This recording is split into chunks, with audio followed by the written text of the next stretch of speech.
SSC রসায়নের সবথেকে যে জিনিসটা তোমাকে বেশি ভোগায় সেটা কি বলো তো? সেটা হলো যোজনী এবং জারণ সংখ্যা। তোমার বুকে হাত রেখে তুমি বলো তো যে এই যোজনী এবং জারণ সংখ্যা যখন তুমি প্রথম করতে গেছিলে, যারা অলরেডি এসএসসি রসায়ন যাদের ভালো লাগে তাদের অবশ্যই আমি বলতে পারি এই যোজনী জারণ সংখ্যার কনসেপ্ট ক্লিয়ার। যাদের এই যোজনী জারণ সংখ্যার কনসেপ্ট ক্লিয়ার না, তাদেরকে সারা জীবন ভোগাবে কেমিস্ট্রি, তাকে সারা জীবন ভোগাবে এবং তার ভালো লাগবে না কেমিস্ট্রি। তাহলে কেমিস্ট্রি ভালো লাগার জন্য কি করতে হবে? যোজনী এবং জারণ সংখ্যা এই মানটা নির্ণয় করা এবং আলটিমেটলি মুখস্থ করা, এই জিনিসটা আমাদের মাথায় ক্লিয়ার একটা কনসেপ্ট থাকা লাগবে। আচ্ছা, জিনিসটা আসলে কিভাবে বের করা হয় সেটা নিয়ে আজকের ভিডিও।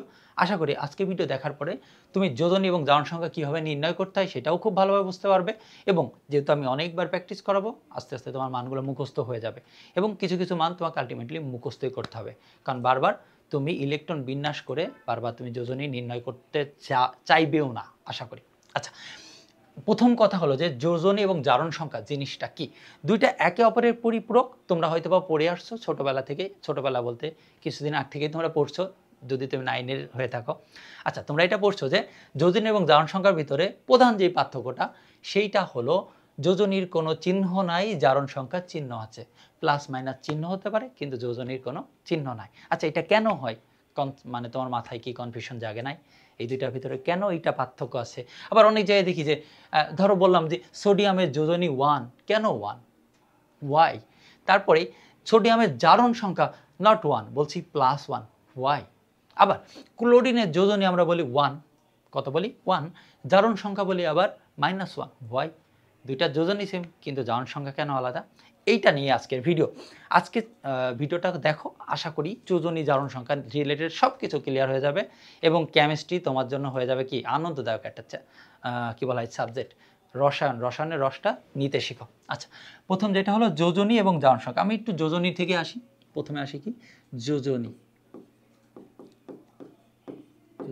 আচ্ছা, যোজনী কাকে বলে? সহজ ভাষায় যদি আমরা বলতে চাই, সহজ ভাষা বা কঠিন ভাষা বলো না কেন, যোজনী অনেকগুলো সংখ্যা আছে, 3-4টা সংখ্যা আছে।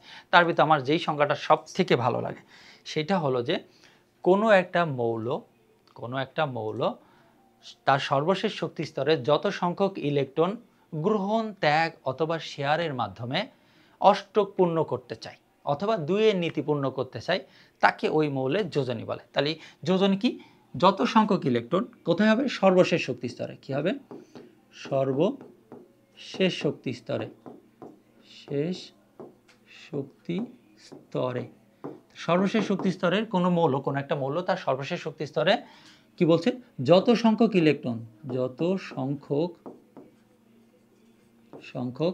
ইলেকট্রন কি করতে পারে? ওরা হয় গ্রহণ করবে, নাই ত্যাগ করবে, অথবা অথবা অথবা কি করবে? ওরা শেয়ার করবে। এই তিনটা করার মাধ্যমে ওরা কি করতে চায়? আসলে ওরা করতে চায় কি? ওরা চায় অষ্টক পূর্ণ করতে চায়। কি করতে চায়? অষ্টক, অথবা অনেক ক্ষেত্রে আমরা দেখতে পারি 2-এর নীতি বা 2-এর নীতি। অষ্টক অথবা 2-এর নীতি পূরণ করতে চাই। সেই সংখ্যক ইলেকট্রনকে আমরা বলতে পারি যোজনী। সেই সংখ্যক ইলেকট্রনকে আমরা কি বলতে পারি? যোজনী। তাহলে জারণ সংখ্যা কি? দ্বিতীয়টা কি? জারণ সংখ্যা। জারণ সংখ্যার ক্ষেত্রে আমরা সাধারণত ওই যে শেয়ার কথাটা বাদ দিয়ে দিই। যদিও শেয়ার করলেও আমরা অনেক সময় জারণ সংখ্যা ধরি। আমরা দেখব, একটু পরেই দেখব যে তোমার মাথার ভিতরে আসতে পারে যে ভাইয়া জারণ সংখ্যা সাধারণত আয়নিক যৌগে হওয়ার কথা, সমযোজী যৌগে কেন জারণ সংখ্যা আসলো, এটা নিয়েও আমরা কিছু কথা বলবো। আচ্ছা, জারণ সংখ্যা সাধারণত আমরা ওই যে ত্যাগ শেয়ারটা বাদ দিয়ে দেবো, বলবো যে যত সংখ্যক ইলেকট্রন কি হবে?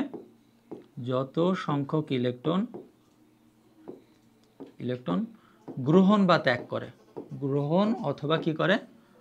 অথবা ত্যাগ করে, ওই সংখ্যাটাকে আমরা বলি কি? জারণ সংখ্যা। তাহলে জারণ সংখ্যা শুধু গ্রহণ, ত্যাগ, আর এটা ক্ষেত্রে কি হবে? গ্রহণ, ত্যাগ অথবা শেয়ার। ওকে, তবে স্লাইটলি কথাটা একটু ভুল আছে, আবার সঠিকও আছে। কোনো দিক থেকে ভুল বলা যেতে পারে, আবার কোনো দিক থেকে সঠিক বলা যেতে পারে। আচ্ছা, তাহলে জারণ সংখ্যা আমরা বলছি যত সংখ্যক ইলেকট্রন গ্রহণ অথবা ত্যাগ করে সেই ইলেকট্রন সংখ্যাকে আমরা জারণ সংখ্যা বলি। আর যোজনী আমরা বলছি যে লাস্ট শেল থেকে যতগুলো ইলেকট্রন ত্যাগ করে 2-এর নীতি অথবা অষ্টকের নীতি পূরণ করতে চাই, অথবা গ্রহণ করে অথবা শেয়ার করে, এইটা করতে চাই, সেই সংখ্যাকেই আমরা বলছি যোজনী। ওকে, তাহলে যোজন এবং জারণ সংখ্যা কীভাবে নির্ণয় করতে হয় একটু আমরা দেখি, একটু খেয়াল। আরেকটা জিনিস খেয়াল করো, জারণ, এই জারণ শব্দের অর্থ হলো ইলেকট্রন ত্যাগ। এটা অর্থ কি? ইলেকট্রন ত্যাগ করা, ইলেকট্রন ত্যাগ করা। তাহলে জারিত হওয়া বা জারণ বিক্রিয়া সম্পন্ন করা মানে কি? ইলেকট্রন ত্যাগ করা। তাহলে যদি কেউ অ্যাকচুয়ালি ইলেকট্রন ত্যাগ করে, সাপোজ তোমরা যারা স্টুডেন্ট, তোমাদের কাজ কি? তোমাদের কাজ হলো লেখাপড়া করা, তাই না? তোমাদের কাজ হলো লেখাপড়া করা। যদি অ্যাকচুয়ালি তুমি লেখাপড়া করো, আসলেই তুমি স্টুডেন্ট এবং তুমি ভালো স্টুডেন্ট, এবং এখন দেখো অনেক স্টুডেন্ট আছে যারা দেখা যাচ্ছে লেখাপড়া না করে অন্য কাজগুলো বেশি করতেছে, মানে আউট যে কাজগুলো। এখন সে কি আদৌ স্টুডেন্ট? বলতে পারে সেই স্টুডেন্ট, আসলে কি সেই স্টুডেন্ট? না, সে আসলে স্টুডেন্টের কাতারে পড়ে না। ঠিক তেমনইভাবে ইলেকট্রন ত্যাগ করাকে আমরা বলি জারণ। তাহলে জারণ সংখ্যা কোনটা হবে? যত সংখ্যক ইলেকট্রন ত্যাগ করছে সেটা। কিন্তু আমরা অলরেডি বলছি যে যত সংখ্যক ইলেকট্রন গ্রহণ অথবা ত্যাগ, দুইটা কথা এখানে বলে আসছি। তাহলে তুমি বলতেই পারো যে ভাই আপনি একটু আগে বললেন জারণ সংখ্যা হলো ইলেকট্রন ত্যাগ সংখ্যা, আবার এখানে লিখছেন গ্রহণ, তাহলে ব্যাপারটা কেমন হয়ে গেল? ব্যাপারটা এমন হইলো যে যারা অ্যাকচুয়ালি ইলেকট্রন ত্যাগ করবে, যারা অ্যাকচুয়ালি ইলেকট্রন ত্যাগ করবে তাদের ক্ষেত্রে আমরা জারণ সংখ্যা বলবো পজিটিভ। তাদের জারণ টেস্ট যদি আমি বলে থাকি এটাকে, যে জারণ পরীক্ষায় তারা পাশ করছে, কারণ কি? তারা অ্যাকচুয়ালি ইলেকট্রন দান করছে, দ্যাটস হয় তাদের জারণ সংখ্যার সামনে আমরা একটা পজিটিভ, আমি বলছি তুমি পজিটিভ আসো, তুমি অ্যাকচুয়ালি ইলেকট্রন দান করছো। উল্টা কাজটা যদি করে, কেউ ধরো উল্টা কাজ করছে, ইলেকট্রন দান না করে উল্টা ইলেকট্রন গ্রহণ করছে, তাহলে ওর জারণ সংখ্যা কি হবে? পজিটিভ হবে? অবভিয়াসলি না। যেমন স্টুডেন্ট হিসেবে একজন নেগেটিভ হয়ে গেছে, কারণ কি? সে আসলে পড়াশোনা করে না, এই জন্য কী হয়েছে? পরীক্ষায় পাশ করার পরিবর্তে সে ফেল করছে অথবা খারাপ রেজাল্ট করছে। তাহলে কেউ যদি ইলেকট্রন ত্যাগ করে তার জারণ সংখ্যা হবে পজিটিভ। আর যদি কেউ ইলেকট্রন গ্রহণ করে, কেউ যদি গ্রহণ করে, তাহলে তার ইলেকট্রন জারণ সংখ্যা হবে কি? নেগেটিভ। এইটুকু, জাস্ট এইটুকুই ওর থেকে পার্থক্য। যোজনী শুধু বলে যতগুলো ইলেকট্রন গ্রহণ অথবা শেয়ার, আর এক্ষেত্রে বলে কি? যতগুলো ইলেকট্রন গ্রহণ অথবা ত্যাগ। গ্রহণ করলে কি? নেগেটিভ, এবং ত্যাগ করলে পজিটিভ। এইটুকু মাথার ভিতরে ঢুকাই রাখো, তাহলে যোজনী দিয়ে আমরা খুব সহজে জারণ সংখ্যা বের করে ফেলতে পারবো। ওকে, চলো আমরা একটু সামনের দিকে আগাই। আচ্ছা, সামনের দিকে আগানোর আগে আমরা একটা পিরিয়ডিক টেবিল দেখি। দেখো তো, একটা ঝকঝকে চকচকে periodic table, colourful periodic table. এখন পিরিয়ডিক টেবিলে এত কালার হয় কেন জানো? পিরিয়ডিক টেবিলে এত কালার হওয়ার বেশ কিছু কারণ আছে। যেমন দেখো তো, এইটা হলো 18 নাম্বার গ্রুপ, এই যে লাইনটা দেখছো, একটু কালার আমি চেঞ্জ করি। আচ্ছা, এই যে লাইনটা দেখছো এখানে 18 নাম্বার, এরা কি? এরা হলো নোভেল গ্যাস, নিষ্ক্রিয় গ্যাস। দ্যাটস হয় এদেরকে একটু আলাদা কালার করে দেখানো হয়েছে, যে ওদের থেকে এরা আলাদা। এবার একটু খেয়াল করতো, এই যে এই বরাবর দেখছো না, এই 4টা, আর এই বরাবর করতে আসবে এই 2টা, সাধারণত এই 6টাই হয়। পোলোনিয়াম কেন দিয়ে দিচ্ছে আমি জানি না, এটা দেওয়ার কথা ছিল না। আচ্ছা, এই 6টাকে বলা হয় অপধাতু। কি বলা হয়? অপধাতু। তাহলে এইগুলা কি হবে? অপধাতুর বাম দিকে থাকে ধাতু, আর ডান দিকে থাকে কি? অধাতু। এইভাবে বিভিন্নভাবে কালার করা। যেমন এইগুলাকে বলা হয় ক্ষারমূলক, এইগুলাকে বলা হয় মৃৎ ক্ষার। খেয়াল রাখো তো, এইগুলো আমার লাগবে। এটা বলা হয় কি? মৃৎ ক্ষার। কি বলা হয় এটাকে? মৃৎ ক্ষার ধাতু, মৃৎ ক্ষার ধাতু। ওকে, আর এরা কারা? হাইড্রোজেন বাদ দিয়ে অন্য যেইগুলো আছে, যেমন lithium, sodium, potassium, rubidium, caesium, francium, এদেরকে বলা হয় ক্ষার ধাতু। কি বলা হয়? ক্ষার ধাতু। ক্ষার ধাতু। ধাতুর কাজ কি জানো ভাইয়া? ধাতুর কাজ হলো ইলেকট্রন ত্যাগ করা। দেখো তো, বাম দিকে যারা আছে, এই যে এইগুলা হলো অধাতু। এগুলা কি? অধাতু। যেমন এইটা, এদেরকে বলা হয় হ্যালোজেন, এদেরকে বলা হয় চ্যালকোজেন, এদেরকে বলা হয় নিক্টোজেন, বিভিন্ন নাম আছে এদেরকে। হ্যাঁ, এক একটা গ্যাসের বা ওদের কার্যের উপর নির্ভর করে কিছুটা নাম দেওয়া আছে। এদেরকে বলা হয় নোবেল গ্যাস, এভাবে নাম দেওয়া আছে। দেখো তো, এরা অধাতু। অধাতুর কাজ কি? ইলেকট্রন গ্রহণ করা। তাহলে মনে রাখবা, পর্যায় সারণীর যত বাম থেকে আমি ডানে যাব, ডানের মৌলগুলা পজিটিভ না হয়ে নেগেটিভ হবে, কারণ ওরা ইলেকট্রন ত্যাগ করতে পারে না, ধাতব ধর্ম কমে যায়। যেহেতু ধাতব ধর্ম কমে যায়, ওরা ইলেকট্রন ত্যাগ না করে গ্রহণ করে। অধাতুর কাজ কি? ইলেকট্রন গ্রহণ করা। ধাতুর কাজ কি? ইলেকট্রন ত্যাগ করা। এইটুকু মাথা ভিতরে রাখো। তাহলে বাম দিকে যারা আছে, এই যে এইদিকে, এরা ইলেকট্রন ত্যাগ করতে পছন্দ করে, আর এরা ইলেকট্রন গ্রহণ করতে পছন্দ করে।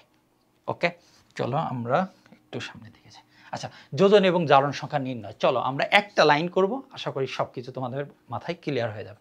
আচ্ছা, আমরা কোন লাইনটা নিতে পারি? আমরা সোডিয়ামের লাইনটা নিতে পারি, মানে 3 নাম্বার পর্যায়ের লাইনটা। খেয়াল করো তো, আমরা প্রথমে লিখলাম সোডিয়াম। ওকে, সোডিয়াম কি করে? সোডিয়ামকে যদি আমরা জলীয় দ্রবণে দিই, মানে পানির ভিতরে বা কোনো এক জায়গায় যদি দিই, সোডিয়াম সাধারণত কি করে, সোডিয়াম সেখানে গিয়ে ইলেকট্রন দান করে পজিটিভ আয়নে রূপান্তরিত হয়, সোডিয়াম প্লাসে রূপান্তরিত হয়। আচ্ছা, সোডিয়াম প্লাসে কেন রূপান্তরিত হয় সেটা নিয়ে আমাদের কনসেপ্ট, এইটা আমরা না খাই। সোডিয়ামের বলতো পারমাণবিক সংখ্যা কত? পারমাণবিক সংখ্যা হলো 11। পারমাণবিক সংখ্যা যদি 11 হয়, সোডিয়ামের ভর সংখ্যা কত? আমাদের আগের ভিডিওটা দেখে আসো। এই লিস্টেরই আগের ভিডিওতে আমরা দেখিয়েছি যে 1 থেকে 20 পর্যন্ত পরমাণুর গুলার পারমাণবিক ভর সংখ্যা কিভাবে খুবই সহজে নির্ণয় করা যায়। ডিসক্রিপশন বক্সে ভিডিওটা দেওয়া আছে, অবশ্যই ভিডিওটা চেক আউট করবে। আচ্ছা, সোডিয়ামের আমরা একটু ইলেকট্রন বিন্যাস করি তো, দেখো তো। সোডিয়ামের ইলেকট্রন বিন্যাস হবে 1s square, 2s square, 2p6, 3s square, 3s1 sorry 3s1। এবার একটু খেয়াল করো তো, আমরা বলছিলাম কি যে যোজনী কাকে বলে? সর্বশেষ শক্তি স্তরে যত সংখ্যক ইলেকট্রন দান করে, গ্রহণ করে অথবা শেয়ার করে অষ্টক পূর্ণ করতে পারে তাকে বলা হয় যোজনী, অথবা দুইয়ের নীতি পূর্ণ করতে। দেখো তো, সোডিয়ামের অষ্টক পূর্ণর জন্য কে বাধা হয়ে দাঁড়াইছে? এই ইলেকট্রনটা। এই ইলেকট্রনটা, হতভাগা ইলেকট্রন যদি না থাকতো, সোডিয়াম কি হইতো বলতো? Last shell. দেখো তো, এইটা যদি আমার না থাকে, ও লাস্ট শেল কেমন হবে? 2s square, 2p6। এখানে কয়টা ইলেকট্রন দেখো তো? 2 + 6 = কত? 8, 8টা ইলেকট্রন।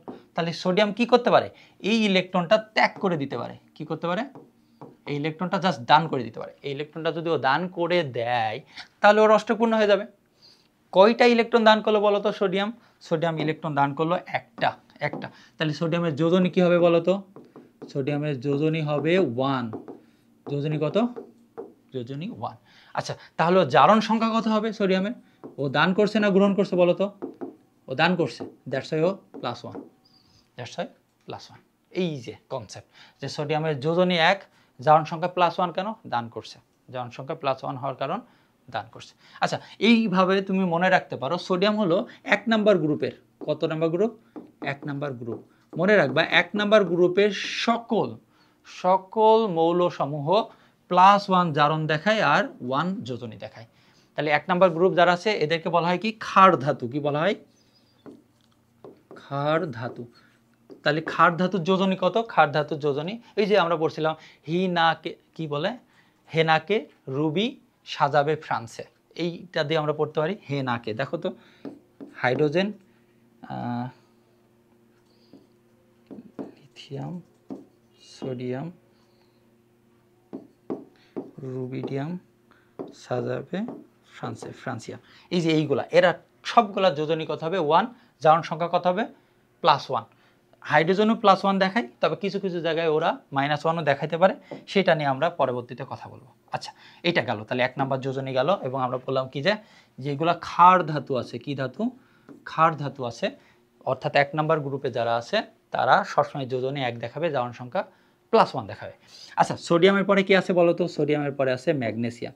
ম্যাগনেসিয়াম কত? 12। তাহলে ম্যাগনেসিয়ামের ভর কত হবে বলো তো? ভর হবে, পারমাণবিক ভর সংখ্যা হবে 24। ভিডিওটা দেখে আসো। আচ্ছা, এটা যদি আমরা ইলেকট্রন বিন্যাস করি, দেখো তো এমন হয় না? 1s square, 2s square, 2p6, 3s square, এটা হবে। তাহলে ম্যাগনেসিয়াম যদি তার অষ্টক পূর্ণ করতে চায়, ওর একটাই কাজ আছে, ওর আর কোনো কাজ নাই, একটাই কাজ আছে, এই ইলেকট্রনটা রাখা যাবে না। এই দুইটা ইলেকট্রন কি করতে হবে? ত্যাগ করতে হবে। দুইটা ইলেকট্রন কি করতে হবে? ত্যাগ। ও দুইটা ইলেকট্রন যদি ত্যাগ করে দেয়, তাহলে দেখো তো আবার ওই যে আগেরটার মতো অষ্টকপূর্ণ হয়ে যাচ্ছে না? সোডিয়ামের মতো অষ্টক পূর্ণ হয়ে যাচ্ছে। অষ্টক যদি পূর্ণই হয়ে যায়, তাহলে কি হবে? এটাইও করতে চাইবে। আচ্ছা, এটা করার ফলে ওর কি হয়েছে দেখো তো? দুইটা ইলেকট্রন ত্যাগ করছে। তাহলে ম্যাগনেসিয়ামের যোজনী কত হবে? ম্যাগনেসিয়ামের যোজনী হবে 2। আর এই দুইটা ইলেকট্রন কি করছে? গ্রহণ না ত্যাগ? ত্যাগ। তাহলে জারণ সংখ্যা হবে কত? জারণ সংখ্যা, উপরে আমি সংখ্যা লিখে নাই, তোমরা লিখে নিও। জারণ সংখ্যা কত হবে? +2। জারণ সংখ্যা কত হবে? +2। আচ্ছা, এখান থেকে আমরা একটু জাম্প করব। তাহলে এটা 2 নাম্বার গ্রুপ। এটা কয় number group? 2 number group. 2 number group. আর 2 নাম্বার গ্রুপে কারা থাকে? একটু আগে বলছিলাম মৃৎ ক্ষার। কারা থাকে? মৃৎ ক্ষার। আর এই মৃৎ ক্ষার যারা আছে সবার যোজনী 2, জারণ সংখ্যা +2। যোজনী 2, জারণ সংখ্যা +2 মনে রাখবা। আর এটাকে আমরা কি দিয়ে পড়ি? বিরিয়ানি মোগলাই কাবাব সরিয়ে বাটিতে রাখা, এইভাবে পড়ি। বিরিয়ানি মোগলাই কাবাব সরিয়ে স্টানশিয়াম বাটিতে রাখো, রেডিয়াম। এই যে এগুলো beryllium, magnesium, calcium, strontium, barium, radium, এগুলা সবার যোজনী কত হবে 2 এবং জারণ সংখ্যা হবে হলো +2। আচ্ছা, এবার আসো আমরা চলে যাব 13 নাম্বার গ্রুপে। কত নাম্বার গ্রুপে? 13 নাম্বার গ্রুপ। 13 নাম্বার গ্রুপের প্রথমে কি আছে এই লাইনে বলো তো? অ্যালুমিনিয়াম। অ্যালুমিনিয়াম কত? 13। অ্যালুমিনিয়াম 13 এ যদি আমরা ইলেকট্রন বিন্যাস করি, এইটুকু তো সেম আসবে, এইটুকু সেম আসবে, এখানে এমন আসবে 3s² 3p1, 3p1, আর এইটুকু কেমন আসবে 1s² 2s² 2p6। খেয়াল করো তো অ্যালুমিনিয়াম কি করতে পারে, এই লাস্ট সেলের এই যে 3টা ইলেকট্রন আছে, এই 3টা ইলেকট্রনকে, লাস্ট সেলের যে 3টা ইলেকট্রন আছে, লাস্ট সেলের এই 3টা ইলেকট্রনকে ওরা কি করতে পারে? দান করে দিতে পারে। এই 3টা ইলেকট্রন যদি ও দান করে দিতে পারে তাহলে কিন্তু অষ্টকপূর্ণ হয়ে যায়। তাহলে ও কয়টা ইলেকট্রন দান করবে বলো তো? 3টা ইলেকট্রন ত্যাগ করবে। তাহলে ওর যোজনী কত বলো? যোজনী 3, জারণ সংখ্যা কত হবে? +3। চার্জে দে এটা। আচ্ছা, এটা গেল, অ্যালুমিনিয়াম গেল। তাহলে অ্যালুমিনিয়ামের যোজনী 3, জারণ সংখ্যা 3। কীভাবে বুঝলাম? ইলেকট্রন বিন্যাস। তাহলে একটা কনসেপ্ট মাথার ভিতরে নিয়ে আসো যে ইলেকট্রন বিন্যাস করলে আমরা যোজনী বের করতে পারি। অ্যালুমিনিয়ামের যোজনী আমরা বের করলাম। আচ্ছা, অ্যালুমিনিয়াম তো ইলেকট্রন দান করলো, অ্যালুমিনিয়াম কী করলো? ইলেকট্রন দান করলো। অ্যালুমিনিয়ামের পরে কি আছে বলো তো? সিলিকন আছে। সিলিকন কি করবে দেখো তো? সিলিকনের তো এইটুকু ঠিকই আছে, 2s² 2p6, এখানে আছে হলো 3s² 3p2। এবার একটু খেয়াল করো তো ভাইয়া, মজার একটা জিনিস খেয়াল করো। ব্যাপারটা হলো এর কাছে লাস্ট শেলে ইলেকট্রন এখন কয়টা আছে বলো তো? লাস্ট শেলে ইলেকট্রন আছে 2 2 4টা ইলেকট্রন, 4টা। এখন সিলিকনের কাছে আছে 4টা, অষ্টক পূর্ণ করতে লাগে কয়টা? আরও 4টা। হয় ওর এই 4টা ইলেকট্রন দান করে দিয়ে আগের শেলকে অষ্টক পূর্ণ করতে হবে, অথবা ও কী করতে পারে? 4টা বাইরে থেকে গ্রহণ করতে পারে। তাহলে ওর কাছে এসে যদি কেউ বলে আমাকে ইলেকট্রন দাও, তোমার কাছে 4টা আছে, এটা দিয়ে তুমি অষ্টক পূর্ণ করতে যাও, তখন ও কি দিতে চাইবে? ও বলবে যে আমি কেন দিব, আমার তো 4টা দিতে হবে, 4টা পাইলেও তো হয়, আমাকে তুমি দাও, আমি নিয়ে অষ্টপূর্ণ করি। তো দ্যাটস ওয়াই সিলিকন কাউকে ইলেকট্রন দিতে চাইবে না, বরঞ্চ কী করতে চাইবে? এই 4টা ইলেকট্রন শেয়ার করতে চাইবে। কি করতে চাইবে? 4টা ইলেকট্রন কারোর সাথে শেয়ার করতে চাইবে, যে আমার একটা তোমার একটা মিলে জোড়া করব। এইভাবে আমার 4টা তোমার 4টা জোড়া করব। তাহলে কয়টা হবে বলো তো? এই 4টা ইলেকট্রনের সাথে ও আরও কি করছে? আরও 4টা ইলেকট্রন কি করছে? শেয়ার করছে। এখানে কি করছে? শেয়ার করছে। শেয়ার করলে কয়টা ইলেকট্রন শেয়ার করছে বলতো? 4টা। তাহলে যোজনী কত হবে? যোজনী কত হবে? 4। যোজনী হবে কত? 4। এবার এখানে জারণ সংখ্যা একটু আমাদের একটু প্র্যাকটিস খাটাইতে হবে। জারণ সংখ্যা আসলে কত হবে মনে রেখো যে সিলিকনের জারণ সংখ্যা +4 হবে। কত হবে? +4। কেন হবে এইটা নিয়ে আমরা একটু আলোচনা করব পরে। তড়িৎ ঋণাত্মকতার কারণে এইটা হবে, আমরা এইটা নিয়ে পরে আলোচনা করব। চলো আর একটু সামনে যাই, এখানে আসি। ওকে, আমরা ওখানে কি করলাম? সিলিকনের পরে কি আছে? ফসফরাস কত? 15। ফসফরাসের আবার 2টা যোজনী আছে, একটা হলো 3 আর একটা হলো 5। আচ্ছা, এটা আমরা একটু দেখি। 1s² 2s² 2p6 3s² 3p3, এটা। তাহলে ফসফরাসের লাস্ট শেলে ইলেকট্রন কয়টা দেখো তো? 5টা ইলেকট্রন। অবভিয়াসলি ও চাইবে না যে আমি 5টা ইলেকট্রন দান করে দিই, অবভিয়াসলি চাইবে না। ও আবার 3টা ইলেকট্রন যে কারো কাছ থেকে গ্রহণ করবে, 3টা ইলেকট্রন দেওয়ার মতো লোক খুব কম।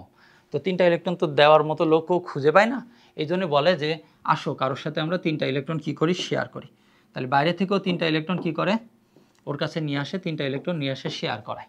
শেয়ার করাইলে কী হবে দেখো তো? 5 আর 3 মিলে কত হইলো? 8টা ইলেকট্রন, 8 ইলেকট্রন। তার মানে অষ্টকপূর্ণ হয়ে গেল। তাহলে ওর যোজনী কত হবে বলো তো? ওর যোজনী হবে 3। যোজনী হবে কত? 3। অনেক সময় ওরা যোজনী 5ও শো করে। কত? 5। কখন শো করে আসলে? চলো একটু দেখে আসি। যখন ওকে আমরা একটু উত্তেজিত করি। কি করি? ফসফরাসকে যখন আমরা একটু উত্তেজিত করি, এটা উত্তেজিত কি বলা হয়? চিহ্ন। তখন ওরা কেমন হয় দেখতে? অনেকটা 1s² 2s² 2p6 3s1 3p3, এরপরে আসে হলো 3d1। একটা ইলেকট্রন ডিতে দিয়ে দিয়েছে। লাস্ট শেলে এখন 5টা ইলেকট্রন আছে। এই 5টা ইলেকট্রনই ওরা কি করতে পারে? কারোর সাথে শেয়ার করতে পারে। কি করতে পারে? কারোর সাথে শেয়ার করতে পারে। এই ফর্মটা মূলত যোজনী শো করে কত বলতো? 5। আর উপরে ফর্মটা যোজনী কত শো করে? 3। ওকে, এটা আমাদের যোজনী হয়ে গেল। এইভাবে আমরা সালফারের যোজনী বের করতে পারি। সালফারের যোজনীতে এমন আসবে 3s² 3p4 3p4। সালফারের যোজনী মনে রাখবা, সালফারের যোজনী কত? সালফারের যোজনী হলো 2 4 6, 2 4 এবং 6 কার সাথে যুক্ত আছে তার উপর নির্ভর করেও জারণ সংখ্যা নির্ণয় করা যেতে পারে। এবার আসো লাস্ট, যেটা হলো 17 নম্বর গ্রুপ। কত নম্বর গ্রুপ? 17 নম্বর গ্রুপে। 17 নম্বর গ্রুপে কারা আছে বলো তো? ফ্লোরিন আছে, ক্লোরিন আছে, ব্রোমিন আছে, আয়োডিন আছে, অ্যাস্টাটিন আছে, এইগুলো আছে। তাহলে দেখো তো, আমরা যদি ক্লোরিনের ইলেকট্রন বিন্যাস করি, আমরা একটু অন্য কালার দিই। ক্লোরিন কত? 17। ক্লোরিনের 17 ইলেকট্রন বিন্যাসে এমন আসে 1s², 2s², 2p6, 3s², 3p5। Last শেলে কয়টা ইলেকট্রন দেখো তো? লাস্ট শেলে ইলেকট্রন 7টা। ক্লোরিনের লাস্ট শেলে ইলেকট্রন 7, মাত্র একটা ইলেকট্রন ওরা বাকি আছে। ক্লোরিনের মাত্র একটা ইলেকট্রন প্রয়োজন। এই লাস্ট ইলেকট্রনটা যদি ওরা বাইরে থেকে কোথাও থেকে ম্যানেজ করতে পারে, ওরা কিন্তু অস্ট্রোক হয়ে যাবে। তার মানে কি, ওরা সাকসেসের খুব কাছাকাছি আছে, এবং সাকসেসের খুব কাছাকাছি থাকার কারণে ওরা কি করে, খুব বেশি উত্তেজিত হয়, আশেপাশে ইলেকট্রন যেখানেই পায় সেখান থেকে টান দেয়। আচ্ছা, ইলেকট্রন দিয়ে এটা কত হয়েছে বলো তো? অষ্টকের নীতিপূর্ণ করছে। তাহলে ক্লোরিন এখানে কি করলো বলো তো? একটা ইলেকট্রন কি করলো? একটা ইলেকট্রন গ্রহণ করলো। একটা ইলেকট্রন গ্রহণ করলো। একটা ইলেকট্রন গ্রহণ করছে, তাহলে যোজনী কত হবে? যোজনী হবে আমার 1। আর জারণ সংখ্যা কত হবে? জারণ সংখ্যা বলো তো, জারণ সংখ্যা যদি ত্যাগ করে তাহলে কি হয়? পজিটিভ। আর যদি গ্রহণ করে তাহলে নেগেটিভ। তাহলে কত হবে? এটা -1। এই জন্য যোজনীর ক্লোরিনের জারণ সংখ্যা কত হয়েছে? -1। ওকে, আশা করি এই যে জারণ সংখ্যা যেই প্রসেসটা, এইটা তোমরা বুঝছো। এবার কথা হইল যে ভাইয়া, আলাদা আলাদা জারণ সংখ্যা কেন দেখা যায়? আলাদা আলাদা জারণ সংখ্যা আমরা কিছুটা সামারাইজ করি। তাহলে তো আমরা বললাম কি, ক্ষার ধাতু। কারা? ক্ষার ধাতু। যারা ক্ষার ধাতু তারা কি করে? জারণ সংখ্যা কত তাদের? জারণ সংখ্যা +1 এবং যোজনী কত? যোজনী 1। ওকে, এটা গেল। 2 নম্বরটা আমরা বললাম কি? 2 নম্বর আমরা বললাম যে মৃৎ ক্ষার ধাতু। কি ছিল? মৃৎ ক্ষার ধাতু। মৃৎ ক্ষার ধাতুর ক্ষেত্রে আমরা কি বলছিলাম? জারণ সংখ্যা যদি বলি +2 এবং যোজনী কত? 2। যোজনী 2। এরপরে আমরা কয়েকটা জিনিসের মান বের করলাম, যেমন অ্যালুমিনিয়ামের যোজনী কত আসছিল? 3 এবং জারণ সংখ্যা কত আসছিল? +3। আমরা সিলিকন দেখলাম, সিলিকনের কত আসছিল? যোজনী আসছিল 4 এবং জারণ সংখ্যা কত আসছিল? +4। এইভাবে আমরা মানগুলো খুব সহজেই ইলেকট্রন বিন্যাসের মাধ্যমে নির্ণয় করতে পারি। এখন কথা হলো যে ভাইয়া, আমি এক জায়গায় তুমি কেন আমাকে ডি ব্লক শেখাইলে না? কি বলছে? D block. আমি পি ব্লক আর এস ব্লক দেখাচ্ছি, ডি ব্লক কেন শেখাইলাম না? আসলে ডি ব্লক যারা আছে এখানে অবস্থান্তর মৌলগুলো অবস্থান করে, এবং অবস্থান্তর মৌল এবং ডি ব্লকে যে মৌলগুলো আছে এই মৌলগুলো সাধারণত পরিবর্তনশীল জারণ মান প্রদর্শন করে। যেমন একটু আগে আমরা দেখলাম পি ব্লকের ভিতরে ফসফরাসের কত ছিল? 3 এবং 5। সালফারের কত ছিল? 2 4 এবং 6। ঠিক তেমনভাবে ডি ব্লকে যারা আছে তারা পরিবর্তনশীল মান প্রদর্শন করে, একাধিক মান প্রদর্শন করে। দ্যাটস ওয়াই ডি ব্লক এইভাবে আমাদের আসবে না, আমরা ইলেকট্রন বিন্যাস করে পাবো না। তবে ডি ব্লকের অল্প কয়েকটা মৌলের জারণ সংখ্যা তোমার মনে রাখতে হবে। যেমন মনে রাখো যে জিঙ্ক, খুব মনোযোগ দিয়ে মনে রাখো। জিঙ্ক হলো 2+ এবং ওর যোজনী কত? যোজনী 2। জারণ সংখ্যাই তো যোজনী, শুধু প্লাস মাইনাস দিতে হবে। আচ্ছা আসো তো কপারে আবার 2টা আছে, +1 আর +2। একটাকে বলা হয় কিউপ্রাস আর একটা বলা হয় কিউপ্রিক। ইক হয় কখন? যখন বড় হয়, যখন একাধিক জারণ মান দেখায়, বড়টাকে বলা হয় ইক, ছোটটাকে বলা হয় আস। দেখো এটা দিয়ে আমার একটা নাম মনে পড়ে গেল, আয়রনের জারণ সংখ্যা কত হয়? +2 এবং +3। তাহলে এটার নাম কি? ফেরাস। আর দ্বিতীয়টার নাম কি? ফেরিক। তাহলে এমনভাবে যদি আমরা লিখি আয়রন 2+, এটার নাম হলো ফেরাস আয়ন। আর যদি আমি লিখি আয়রন 3+, এটার নাম কি? Ferric ion. এই 3টা মান আমাদের মোটামুটি মুখস্থ রাখলেই হবে, আমাদের আর তেমন কিছু লাগবে না। জিঙ্ক, কপার এবং আয়রন, এই 3টার জারণ সংখ্যা এবং যোজনী আমাদের মুখস্থ রাখতে হবে। তাহলে যদি 2 জারণ সংখ্যা প্রদর্শন করে তখন যোজনী হবে 2, 3 জারণ সংখ্যা প্রদর্শন করলে তখন যোজনী হবে 3। ক্লিয়ার? আশা করি ক্লিয়ার। আচ্ছা, আরেকটা জিনিস একটু খেয়াল করো। এটা আমরা গেল ডি ব্লকের, আমরা যে কয়টা দরকার আমরা এখানে লিখে দিলাম। ক্ষার ধাতু আর মৃৎ ক্ষার ধাতু আমরা এখানে লিখে দিলাম। আরেকটা জিনিস আমরা লিখবো, সেটা হলো হ্যালোজেন বা 17 নম্বর গ্রুপ। কত নম্বর গ্রুপ? 17 নম্বর গ্রুপ। এদেরকেই তুমি পাবা, এদেরকেই তুমি যৌগ গঠনকালে এদেরকেই পাবা, দেখবা এরাই পড়ে আছে আশেপাশে। তাহলে 17 নম্বর গ্রুপে কারা আছে? ধরো আমি লিখে দিতে পারি ফ্লোরিন, ক্লোরিন, ব্রোমিন, আয়োডিন, তারপরে বলতে পারো অ্যাস্টাটিন। অ্যাস্টাটিন আমরা কখনো পাই না সাধারণত। তো এইগুলা সাধারণত কি হয়, এদের জারণ সংখ্যার মান অলওয়েজ -1, তবে এরা প্লাসও শো করতে পারে ভিন্ন ভিন্ন ক্যাটাগরিতে। সেই টাইপের বিক্রিয়াগুলো তোমরা ইন্টারমিডিয়েট দেখবা। এরা +7 পর্যন্ত শো করতে পারে, কিন্তু সেটা ভিন্ন কথা, আমরা অন্য জায়গায় দেখব। তাহলে 17 নম্বর গ্রুপ যারা আছে এদের জারণ সংখ্যার মান কত? -1 এবং যোজনী কত? যোজনী 1। এরপরে আমরা যেটা একটু শিখতে চাই সেটা হলো অক্সিজেন। অক্সিজেনের জারণ সংখ্যা মান আমরা পড়ছি কত? -2, তাহলে যোজনী কত? 2। তবে অক্সিজেন আলাদা জারণ সংখ্যা প্রদর্শন করতে পারে অল্প কয়েক জায়গায়। এমসিকিউ এর জন্য এটা একটু দেখে রাখো, একটু দেখে রাখো। আচ্ছা, আমরা ওই যে পরিবর্তনশীল জারণ সংখ্যা এখানে বসাইছি, হ্যাঁ বসিয়েছি, এই যে পি ব্লকে পরিবর্তনশীল জারণ এখানে বসাই দিয়েছি, এটা ডি ব্লকের জন্য ইম্পর্টেন্টগুলা। ওকে, এবার একটু খেয়াল করো অক্সিজেনের জারণ সংখ্যা আলাদা হইতে পারে কিভাবে। অক্সিজেন তো আমরা বললাম কত? -2। কত? -2। আলাদা কখন হইতে পারে খেয়াল করো, যদি আমরা এমন লিখি H2O, তাহলে এখানে অক্সিজেনের জারণ সংখ্যা কত? অক্সিজেনের জারণ সংখ্যা হলো 2- আর হাইড্রোজেন কত? 1+। দুইটা হাইড্রোজেন মিলে কত হবে? +2, আর অক্সিজেন একটা মিলেই 2-। এটা হলো। কিন্তু অক্সিজেন অনেক সময় পার অক্সাইড তৈরি করে। কি তৈরি করে? পার অক্সাইড। এটা গঠনটা কেমন দেখো তো, অক্সিজেনের সাথে দুইটা হাইড্রোজেন এইভাবে যুক্ত থাকে, ভি আকৃতি হয়ে থাকে। কিন্তু পার অক্সাইডের গঠনটা দেখবা তোমরা, পার অক্সাইডের গঠন এমন হয়, অক্সিজেন দুই মাথায় দুইটা হাইড্রোজেন, এমন দেখতে হয় পার অক্সাইডটা এটাতে। তাহলে এটা হলো পার অক্সাইড। এটা কি? পার অক্সাইড। এখন পার অক্সাইড দেখো তো, এখানে একটা 2 হবে। আচ্ছা, পার অক্সাইডে দেখো তো হাইড্রোজেন তো 1+ই, হাইড্রোজেন 1+।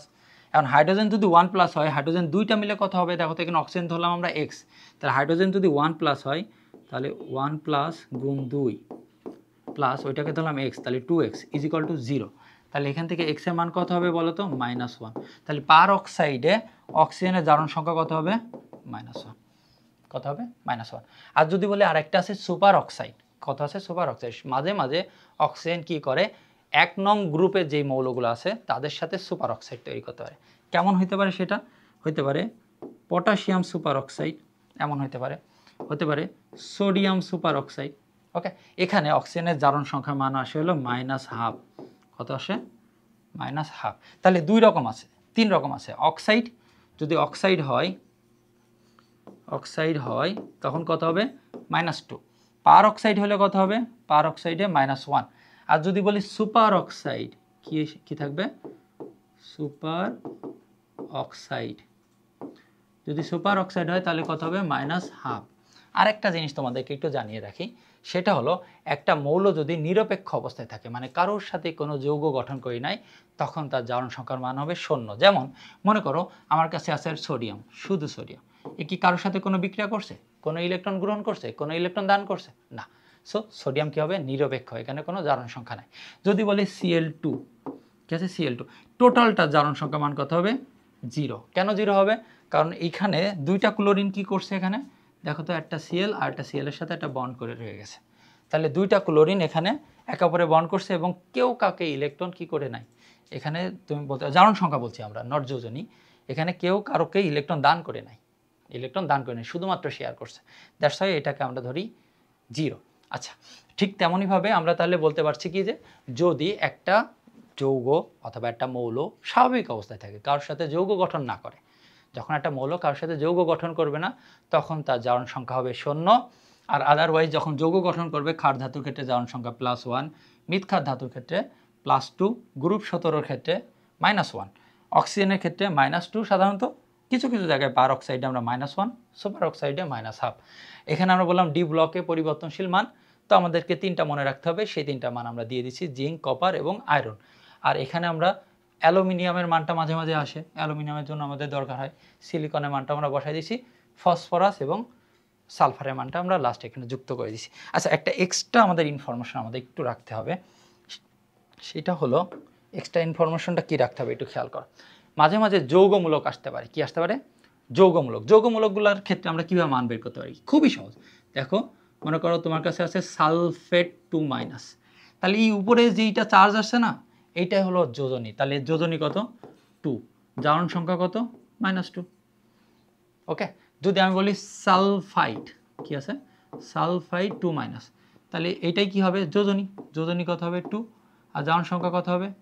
-2। আচ্ছা, যদি আমরা একটু পজিটিভ নিয়ে আসি, যেমন অ্যামোনিয়াম, কি আছে? অ্যামোনিয়াম, তাহলে যোজনী কত হবে বলো তো? যোজনী হবে 1, আর জারণ সংখ্যা কত হবে? +1। যদি বলি ফসফোনিয়াম, PH4+, এর নাম হলো ফসফোনিয়াম, যোজনী হবে 1, জারণ সংখ্যা হবে +1।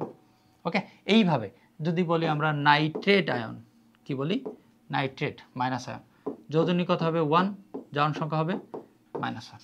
তাহলে যেইগুলো আমাদের থাকবে কি, আমাদের যৌগমূলক থাকবে, যৌগমূলকের আমরা মানগুলো নির্ণয় করতে পারি তার মাত্র উপরে যে আয়ন আছে, আয়নের মান দিয়ে আমরা খুব সহজে যোজনী এবং জারণ সংখ্যা নির্ণয় করতে পারি। আশা করি আজকের এই ভিডিও দেখার মাধ্যমে তুমি কি করতে পারো, তুমি জারণ সংখ্যা নির্ণয়ের যত পদ্ধতি আছে, জারণ সংখ্যা নির্ণয়ের আমরা পদ্ধতিগুলো, এই যে এটা জারণ সংখ্যা নির্ণয়ের পদ্ধতি, যেটা যে লাস্ট সেলে যত সংখ্যক জারণ সংখ্যা বলো, যোজনী বলো, দুইটার ক্ষেত্রে যত সংখ্যক ইলেকট্রন গ্রহণ, ত্যাগ অথবা শেয়ার করে সেটাকে আমরা বলছি যোজনী। আর যদি ত্যাগ করে তাহলে আমরা জারণ সংখ্যা পজিটিভ দেব। আর যদি গ্রহণ করে, গ্রহণ কোথায় করছিল বলো তো? গ্রহণ এখানেই দেখো, এই যে ক্লোরিন, ক্লোরিন কোথায়? এই যে ক্লোরিন, দেখো তো এখানে কি করছে? এই যে একটা ইলেকট্রন গ্রহণ করছে, যদি গ্রহণ করে তখন নেগেটিভ হয়। আর জারণ সংখ্যা যোজনী প্রায় একই থাকে, গ্রহণ করলে নেগেটিভ আর ত্যাগ করলে পজিটিভ। আশা করি আজকের ভিডিওর মাধ্যমে তুমি খুব সহজেই জারণ সংখ্যা নির্ণয় করতে পারবে, এবং পরবর্তী ভিডিওর মাধ্যমে আমরা কেন্দ্রীয় মৌলের জারণ সংখ্যা কীভাবে নির্ণয় করে সেই রিলেটেড একটা ভিডিও নিয়ে আসবো। আশা করি আজকের ভিডিওতে অনেক বেশি উপকৃত হবে। নেক্সট ভিডিও দেখার জন্য আমাদের সাথেই থাকো। ধন্যবাদ সবাইকে।